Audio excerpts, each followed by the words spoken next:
Good evening, everyone. Thank you so much for being here today. I'm so excited to share this topic with you.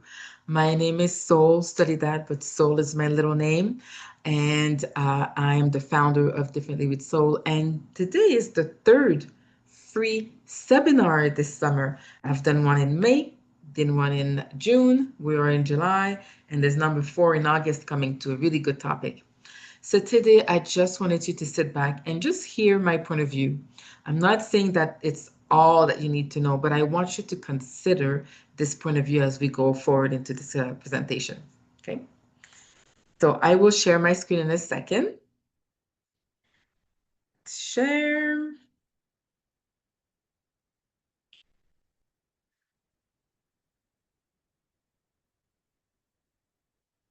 Okay, we're at the end. Hold on a second.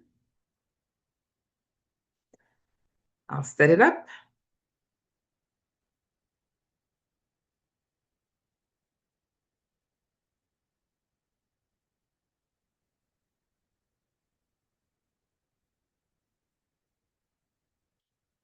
All right. Let's share again.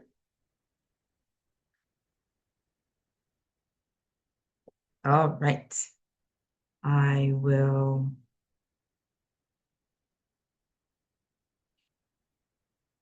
Oh, still at the end. Okay. Never mind. You didn't see anything.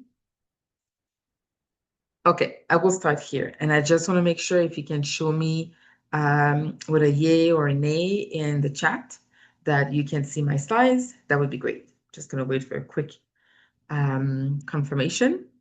Thank you. I see one. Perfect. Thank you so much. All right. So I wanted to talk about goals today.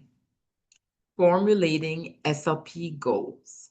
I think it's a really important topic when we start our therapy. We need to have goals before we start therapy. We talk about speech language pathology, speech therapy, but really we should talk about ourselves as speech assessment, because if you don't do assessment, we don't know what to work on in therapy. I always like to put on my slides a butterfly, because I want you to see that the time that we're going to be here together, it's a small time in your lifetime, an hour in the rest of your life, in the rest of your career. But I hope that this hour has a powerful effect for you going forward. So for example, the butterfly effect, and a butterfly bats its wings in one area of the world, and which creates a storm in the other part of the world. We don't want to create a storm here, but I want to make sure, I hope for you, that the hour that we spend together today makes a huge impact in the rest of your career going forward. So I always put the butterfly to see that there's nothing that's taken for granted. Everything makes a difference in your life, right?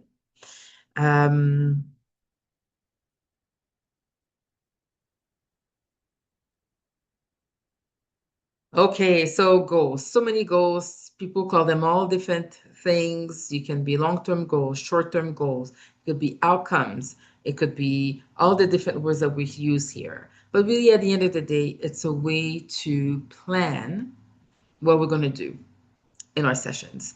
And so whatever you call them in the area that you are, it's a way that we focus our energy to plan what's coming in the next step. Quickly, what I want to cover today is who I am for those who registered. Thank you so much. Without knowing who I was, I just want to tell you a little bit about myself. What's our objective today? What are goals? Well, I just talked a little bit about it now. My philosophy with goals when it comes to speech pathology, some considerations to think about. I want to talk about our SLPAs and CDAs. You write goals too, and I want to talk about what to consider for you. I'll give you examples of great goals and what's next for you, how you're going to take this on, what's next for Differently with Soul, and if you have any questions. So very quickly, just put this up here. I'm Soul, call me Soul. My full name is Soledad, but people call me Soul. And I've been a speech pathologist for many, many years. I've had humble beginnings, but I learned a lot through talent challenges. And around 10 years in the practice, things started to click. And I've started to learn a lot of things. I started to have students, and I really like that aspect of helping the next generation avoid pitfalls, avoid the problems that you can have when you start your career. I've written many goals in many different areas with kids, with adults. I've written goals in many areas like swallowing, aphasia, articulation. So I've seen the difference, and I've learned along the years that there's a way to write goals that really is meaningful, motivating for the client, and really in line with their values. So we know that they're going to attain them. The whole reason why I put that I created differently with Soul is because I feel like I'm working a bit differently. I'm always keeping in mind that we are here to help people remain and connect and be social. Whether it's for kids, whether it's for adults, whether it's swallowing, whether it's aphasia, whether it's reading comprehension, we're at the end of the day, we're helping people connect. We're helping people be independent and be social. And so that's how I practice differently. This is always at the beginning, at the forefront of everything I do when it comes to speech pathology. So that's why I'm here today. I want to share with you my philosophy of how I see goal settings going forward. So today, what we're going to do is, I really wanted, the reason why I'm here is because goal setting, formulating goals, is one of the most important clinical skills that you can have. We don't often focus on it a lot because we focus on therapy and assessing, but the bridge between assessing and therapy is the goals. And if you don't have, and if you don't identify the right clinical goals, you may miss completely what's important for the patient. You may miss completely what could make a difference in their lives. So it's one of the most critical skills that we have. And I mean, we don't really learn it in school, you learn it on the job. So I'm just here to give you a little kick, a little head start, right? So what does it matter? The goals, as I said, the goal will keep therapy focused and meaningful. It's going to help, the clients. We're going to look at the client's future social life, his identity, and his independence. That's what we want to get to. We want to make sure that they go back to their social life, their independence, and their identity.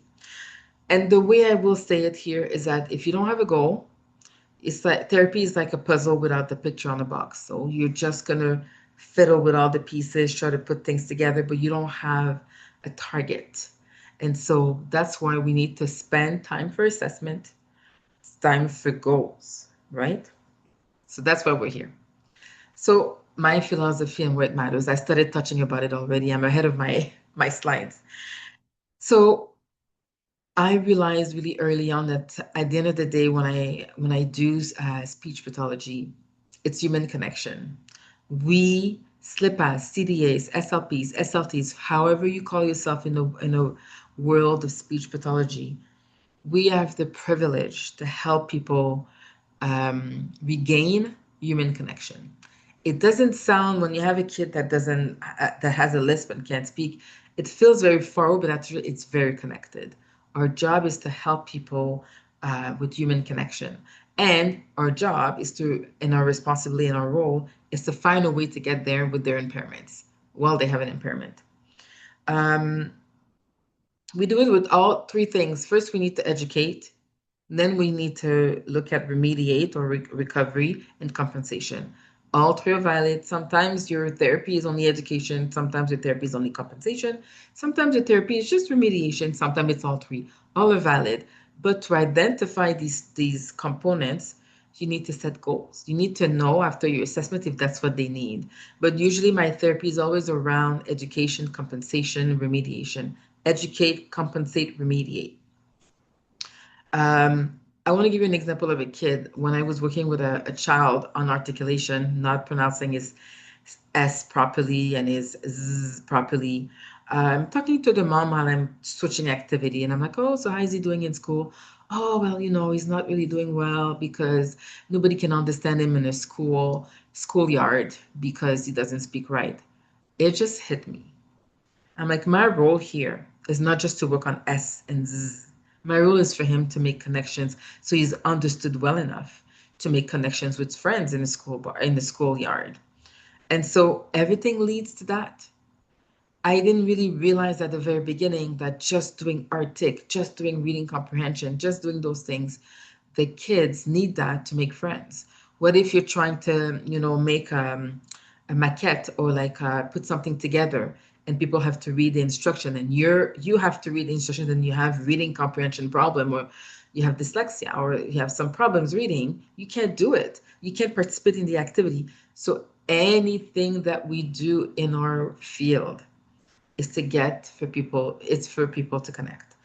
This is my philosophy. I will always write the goals, the bigger goals, with a social connection, and then find the long-term, the short-term goals or objectives or targets with the things that are more clinical. But we need to have what's the end goal here? So this is my philosophy. That's why for me, we need to really focus on goals and make goals really, really broad, but also always bring the social aspect of it. So that's my philosophy. There's other philosophies. There's other ways to look at it, but we'll look at others in a few minutes. The real functions of goals: they guide therapy, they communicate the priorities. We know what's really important for the client. They track progress. Sometimes we change the goals as the client or patient performs differently, and motivate the client. We have to make in a way that motivates the client. And it's always about, it's returning to life activities. Is it to return to work, return to hobbies, community living, caregiving, managing personal affairs and households, or making decisions in your life? I'm always, whenever I work with clients, especially adults, I always would have these goals on top. So I'm trying to help. What's important for the client? He told me he wants to go to work. So I'm going to say it's going to work, and then I will do my outcomes, my targets, and my short-term goals underneath, because that's the overall goal, and I want it to be very clear for everybody who's reading my notes. As I said, what comes before goals is the assessment. If we don't have an assessment, we can't identify some goals. But I want you to understand that the assessment, as we know it, the formal, standardized assessment, informal toolbox and things, it's one way. But the full picture is the interview. The interview will tell you their values and what they lost, right? Ask them to tell their story. I'm always asking them, why are we asking the parent or the client? Why are we here? Why are you in the hospital? And I let them tell me, oh, I had a stroke. This is how it happened. I give them 5 minutes the first time I meet them to really understand how they lived it and what they lost. I feel like it's always giving you a good idea of what they want to get back. A quick example that I'll give, it's a bit related, but this is what I mean, is if there's few people that have witnessed a car accident, you'll have a guy say, oh my God, the car is total. It was such a nice car. So for this guy, the car, the value, it's important. You can have a little lady saying, oh my God, this guy's life just changed forever. He's never going to be the same.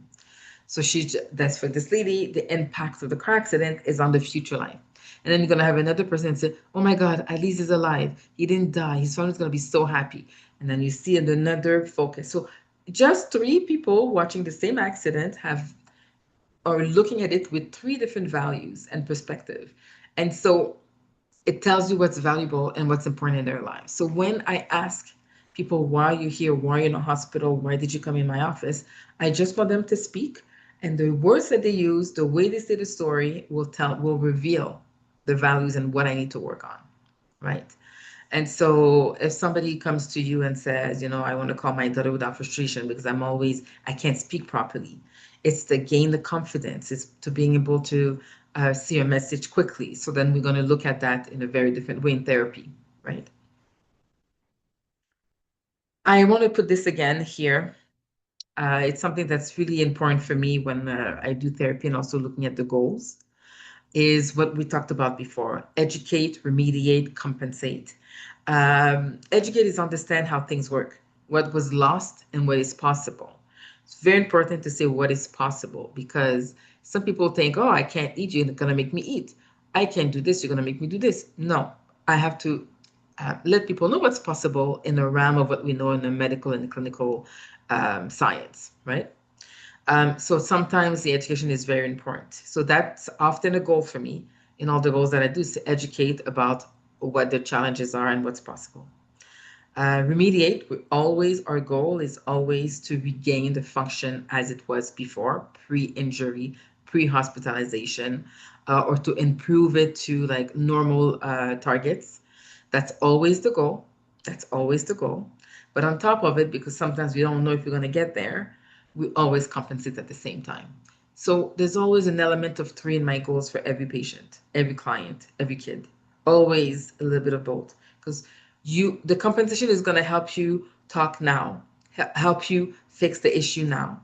The remediation is we want to work like we did it before, and the education is going to give you a good understanding of how long it's going to take, if it's going to really happen, what are the considerations to take on.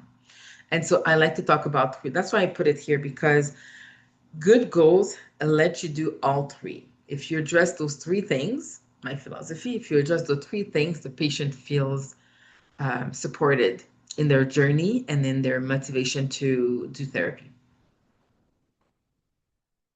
Great goals should have these ingredients. They should be functional, they should be personal, they should be measurable, realistic, motivated. This is the one I like, the second line that I like a lot. Motivating, adaptable, align with your values.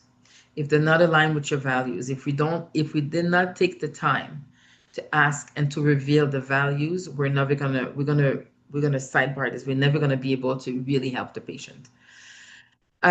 Goals are achievable in a few ways. So we looked here at measurable and realistic and personal and motivating.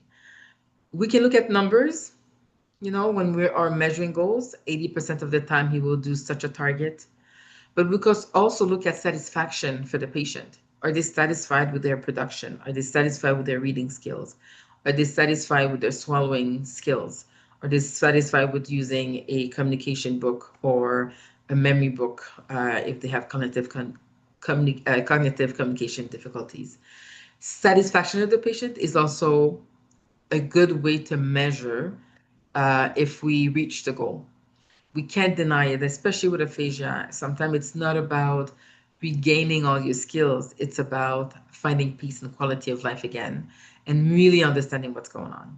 And so I really want people to understand that satisfaction, sometimes peace of mind or education are valid goals when it comes to doing therapy. So sometimes to make sure that I have all the good ingredients when people, oops, it's there twice. Sorry, oh, no, it's there again. Is asking the patient, I ask them, why are you here? That's one way at the very, very beginning to understand what their value system is. The other question that I always ask is, what is your best day? What is like the best day you ever had? I let them describe that. First of all, they're always happy to describe it, but it gives you what they want to get to. Is it getting back to being on the beach, taking vacation with their loved ones? Is it about to host dinners during the holidays with their whole family? Is it to take a walk with their dog, every evenings, being able to do that? Is it to be able to play with the grandkids? Is it to be able to read a good book if you're a reader? I always like to ask this question because it tells you, okay, it gives you what you're going to use in therapy. What are the important items that we're going to use to motivate the patient in therapy? The theme of the activities, the actual material that we're going to use, and also what's their life like? What do they want to get to? If, let's say, the lady is to be able to read recipes again and do new recipes for her kids, and that's what's important for her, then we're going to focus on reading. We're going to focus on reading big time. And so maybe less on expression, but we're going to focus on reading at one of the biggest goals because she wants to be able to do that again. So I think it's really important to touch on 2 questions. Why are you here? To get what happened and see how they talk about why they're here in speech therapy. And the second thing is, what is the best day for you? What would be the best day for you? And then you let them talk. You let them describe it. And if they're aphasic and they can't talk at the moment, you let a family member describe. for them. So you just really get an idea of their essence and what would make the biggest impact in their lives, right? So I just wanted to come quickly and show that there are other outcome measure tools or approaches to goal setting. There are many others. I know a lot of them, and I think all of them have good points to have some, to be evidence-based, to be able to be specific and detailed. I think all of them are great. I'm just really connecting with the way I write my goals, and I wanted to offer you another one. So the first one is one of the most, the widely used and most known is the goal attainment scale. You can take a picture of this slide if you want to review all of them. The goal attainment scale is a big one. The national outcome measures is another really good one as well. Those two are the ones that are mostly used. I know ASHA really talks about the NOMS. And then there's PROMS, really to capture the client perspective. That's really good too, but not as detailed. The VAS and the STARS, I'm a little bit less familiar with them, but they're easy client ratings. So it's coming from the client to know what they think about their therapy and where they're at. And therefore, you can adjust your therapy based on what they say. AFROM is really for people who don't have a good way of speaking, and it's more a visual tool. And then mine, which has no acronym, but my DW, actually there is an acronym, DWS goal setting style, should keep that, is really rooted in values and functional. I should have put here motivating and adaptable. We keep changing them as we go along. We keep changing them as we go along. Quickly, I wanted to address SLPAs and CDA role in goals because, yes, you do work with goals. Usually, the speech pathologist will do an assessment, will reveal some impairments, will create and formulate some goals for you to be able to work with the client. I want you, depending on the relationship that you have with your SLP, I want you to dig a bit further if you feel like they're too clinical. Sometimes you don't know the patient yet, and then you receive a contract saying that you should work on these goals with the patient. I want you to probe more. I want you to ask for, to break the goals into smaller steps, just to really amplify what's going on. I want you to choose meaningful material, games, food, visuals, to really ask more questions about who they are. You're going to try to have some visual and some verbal supports, and you're going to gradually take them off. But you want to know a little bit more about the patient to know how they will respond to that. And also you want to track the progress using client-friendly methods like the VAS. But you work with goals. You got to work with them. You got to understand them. You got to amplify them, break them up, write some more information. And if you don't have information, I really encourage you, I want you to consider asking more questions. So what real life scenario will they use this in?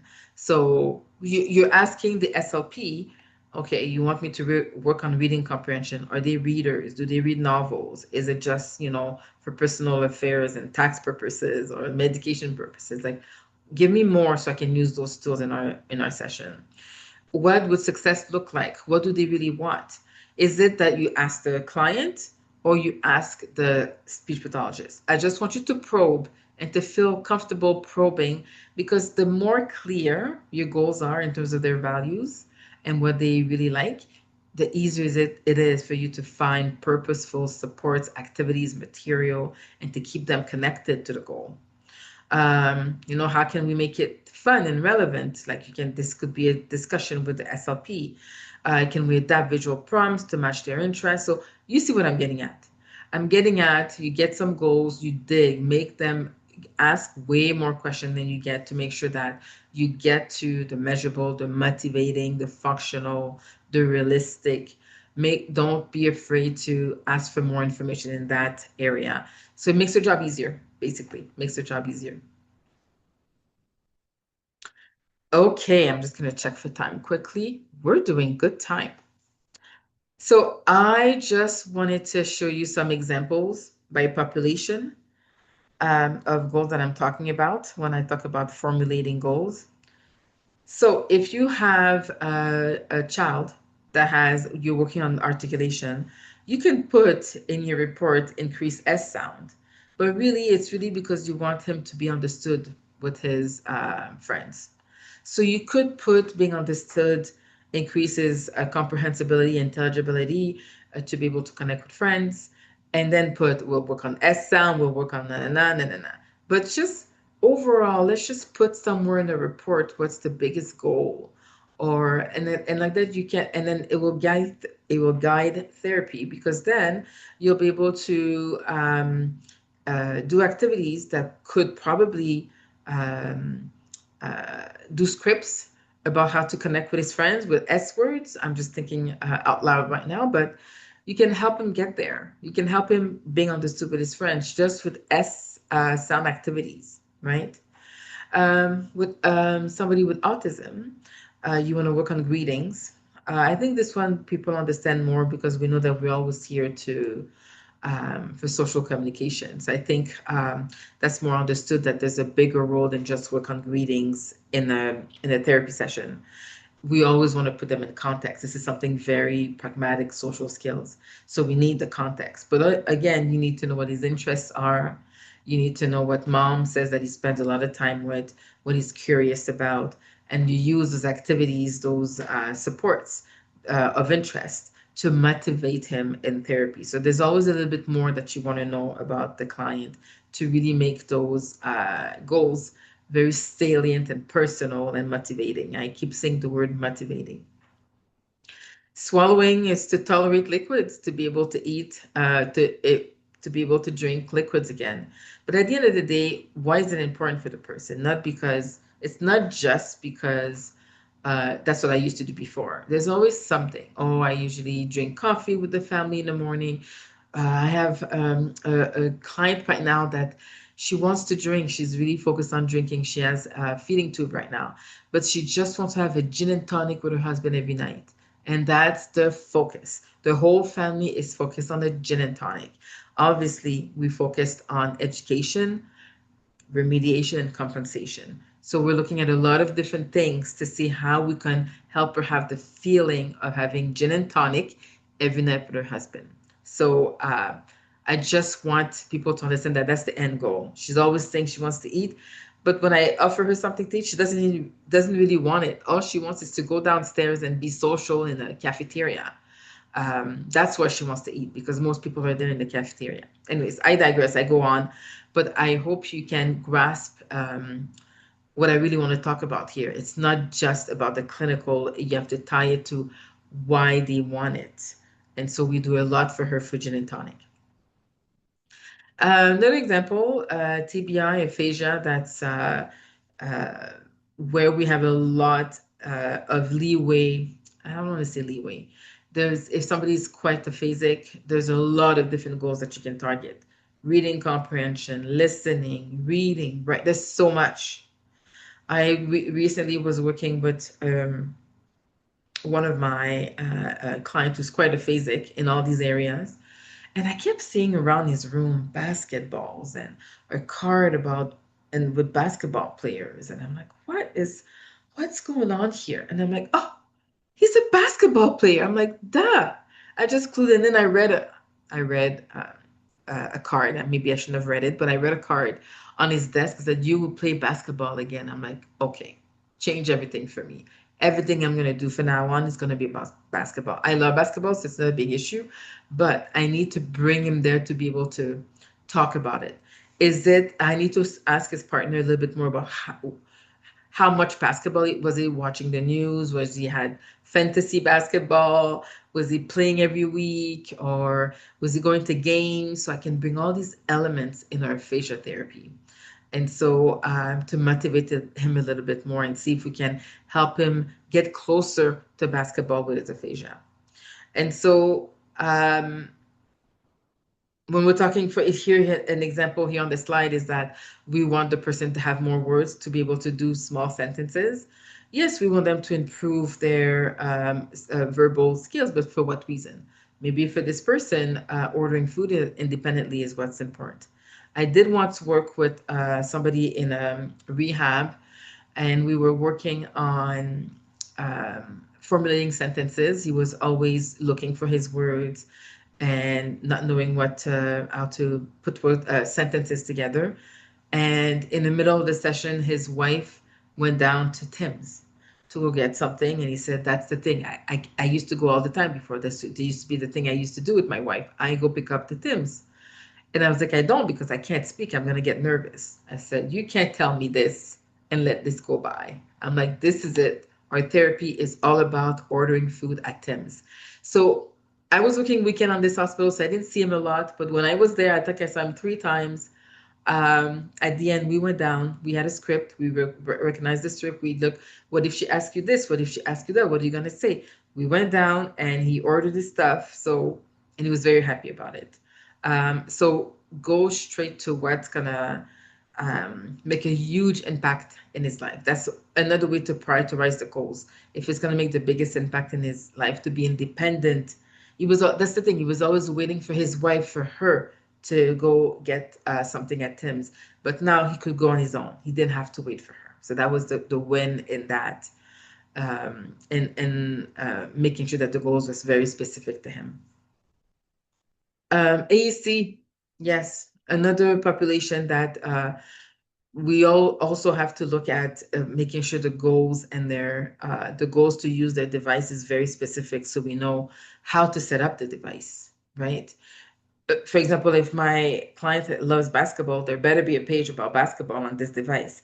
So the more we know about them and why they're here and why they want to use the device is important, so we can create an environment for the patient. So I just wanted to go through some examples of how to really formulate goals that are social. So just to finish, the example of the AEC is really to tell mom about his day with the device. So it's not just about knowing the words and knowing to select the words, but it's at the end of the day is to connect with his mom, right? To connect with people. And so the key takeaways here today, good times. I just want you to understand that for me, I think goals, you should really tie goals with function and values. Why is this a problem for you? What are you trying to do? What are you not doing at the moment that you would love to do? So I think it's really tied to your function and values. You want to break the big goals into smaller little steps to really find activities to be able to target the big one. Make them positive and possible. So this is the realistic and the motivating ones. Involve the client, even the kids. Involve them in making the goals to see if this is something that will help them be more motivated in therapy. And review goals often. It's a map. It's not a contract. You can always review them. I have a quick story here that since I have a bit of time, that I want to share with you. I think I shared it in other areas or other talks before, but it really has to do with goal setting and what's really important for the client. It's kind of a funny one. It's not my story. I heard it in a conference from a very, very inspiring speech therapist, maybe 15 years ago, but it always stuck with me. He was working with a young guy, a 16-year-old or 18, maybe 18, 20-year-old guy who had a car accident and hit his head and had a traumatic brain injury. And he didn't really know, he never wanted to do stuff like paper and pen activity in a room in the clinic. So at some point, the therapist said, so what did you used to do before? Like before you got to the hospital and blah, blah, blah, what did you used to do? And the young guy said, well, I used to get laid. I used to get laid all the time. I said, oh, how come? That's great. How come? He said, well, I had a nice car, I had nice muscles, and I could do that. And I said, oh, how come you had a nice car and nice muscles? Oh, because I had a great job and I used to go to the gym all the time. Oh, okay. So the therapist said, well, this is our goal. Now your goal is to get laid again. So we need to do all those things to be able for you to get the muscles again and to be able to buy a good car. So they worked on him getting a job. And listen, at the end of the story, as the presenter said, he said, I don't know if he ever got laid, but he got a job, he got a gym membership, he got money in his pocket, and he became an active member of society again. And just by asking and probing more, they found the goals that was actually will be related to the favorable outcome for the client. And this example resonated with me 150 million%, because I saw how he went backward, and it has nothing to do with paper and pen. It has to do with what he wants to do. And our job in the middle of all this is looking at reading comprehension, is easy writing and fitting out all the um, um, if there's anything, forms. Is able to do the job. He's able to have enough memory to be able to have a job. He's able to, like, all these things. Remember when to pay his gym membership. Like, all these things happen while he was focusing on his goal of being a lady, getting. So I just wanted to bring that example here again, because it really ties in. Even though this guy probably did some formal assessments, with tests and standardized tests, to show impairments and deficits, knowing the patient, asking him what's the best day for you, really guided the rest of the therapy and the patient satisfaction. So it's not just about the assessment. It has to do a lot with the interview and knowing your patient and their values, right? I just wanted to bring that again. A mini reflection exercise that I want to do here. I just want you to think of if you are a clinician already, I want you to think about a current or past client that you had, what mattered most to them, what were they trying to get back to, and was your goal helping with that? Just reflect on what that means for you, and reflect on if your goal was specific, personal, motivating, realistic, functional. Just reflect on if that really answered all these questions, and if you saw the patient or the client and you really work together towards that goal, right? So I want you to just reflect on that quickly. I put down here that I have a worksheet to help people find goals for patients that I, over the years, developed. And it's just a series of questions that you can ask your patient, your client, to really get to know them. It could be part of your assessment, your first session with a client. You just ask these questions, and then it should help you reveal all these things: what's important for them, what they're willing to do, what's motivating to do, what's a theme that's motivating for them, and what they're willing to do to get there. And so if you want this worksheet, I'm going to encourage you to go on my website and go into the info at Differently with Soul, and let me know that you were in this. Just say worksheet, please, and I will know to send it to you. It'll be my pleasure to send it to you. Okay, so we've been together. Here's the butterfly again. We've been together for 45 minutes, and I talked about goal setting. I talked about my philosophy and how it matters with my philosophy, how to set goals that are really in line with values and the social connection of what the clients are doing, trying to get to. With this information now, what's next for you? I put the butterfly because we've spent 45 minutes together, and I hope that you got something out of it that will change your practice in the future. Whether it's how you're going to formulate goals, how you're going to discuss it with your clinical educator if you're in placements, the way you're going to probe for more information if you're a CDA or a SLPA, to be able to really connect with your client with the more information on the goals. What's next for you? Are you going to start doing more interviews to find out what their values are? Are you going to try one of those GAS goals this week? Because GAS is pretty good. It's another way to get at goals. Are you going to ask how will this help them connect with other people? What's the next level of connection when you work on this goal? And are you going to rewrite one of your goals using today's strategies, right? Make them functional, motivating, asking more questions, asking why you're here, asking what's their best day, all these little discussions, little considerations that we talked about today. And so I wanted to let you know as well what's next for me. So as you know, this is the third webinar from a series that I do. I did it last summer. I'm doing it this summer. This is my gift to my profession and my fellow clinicians, because I want to help. I want to give back. I want to support. I want people to love being speech therapists or SLPAs or CDAs. And this is my way of sharing what I've learned so far, my happy moments. And so in May, I looked at role in clinical settings, or different roles in different clinical settings. In June, we did documentation. This one was a hard one for me. I must say, this is one of the hardest things for me, documentation, and being on track with that. I'm still working on it every day. So it was therapeutic for me to present to you about documentation. Setting SLP goals, that's what we went through today. I hope that it resonated with you in some ways, and that you have a different way of looking at how you're going to help the patient. What's important at the end of the day, it's human connection. And a big topic that I'm going to do in August is managing conflict and difficult conversation in clinical settings.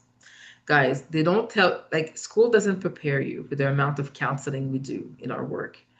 School doesn't prepare you for having different opinion with a doctor, with the occupational therapist, with a social worker, with a family member, and what to do about it.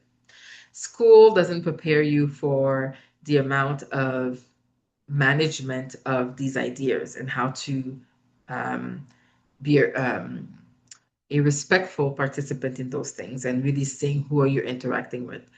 How can I say this? I've really understood my role within a team when it comes to resolution of conflicts and difficult conversation. I've developed a way of getting at it. Yes, there's a lot of different scientific ways to talk about difficult conversation in clinical settings. But I think I wanted to share my way and see if this is something that would resonate with you, because this is half your job. This will make or break your job. Sometimes you are in a clinic, you love your job, you know what you're doing, but the interpersonal skills with your colleague is what's making your job hard. So if you can rise above and really understand what's at play here, you will understand why the colleague is coming to you this way. You will know how to answer them, and you will know how you're going to continue to work together. And so this is what I would love to offer you as we close up the free webinar series for 2025. And so this is, if you want to join me next month. And I'm just gonna, the same way you registered for this one, it's the same way you can register for the one in August. I just always want to leave people, just checking the time. We're good. I always like to leave people with just a little thing. Oh, the butterfly is here again. It's always on my slides. We help people find their voice and their life again. That's really what we do. We want them to be able to be independent in expressing themselves, and we want them to be able to connect with people without limits. And so I hope that this hour that we spent together, just if this the only thing you have to remember is that we are privileged. We are developing, or we have the skills to be able to help people with human connection. That's the most important thing in life, I think. So I hope that resonated with you through looking at goals and setting goals today. If you resonate with the content of my webinars, if you resonate with what I'm talking about, or you want to continue the conversation, please continue to connect with me. I'm mostly on Instagram. I'm mostly on LinkedIn. And I'm coming out of my shell a little bit when it comes to social media, but I'm always ready to talk. I'm always ready to give advice. I'm always ready to share what I'm learning at the moment. So I would really encourage you to connect. Again, if you want that worksheet that I talked about how to help patients identify their goals or help you identify their goals in their interview, go to differentlywithsoul.com. Send me a message at info@differentlywithsoul.com and just put the word worksheet, and I will know that I will send you something back. So that's just my little gift to you for participating today. And I just want to say thank you for the opportunity to share today. I give a little bit more information about how to reach me in the future. I hope to see you in the next webinar, in the last webinar of the summer. Invite others. Don't hesitate to connect on social media if you have any questions. And I'm going to wish you a good evening. All the best. See you next time. Bye-bye.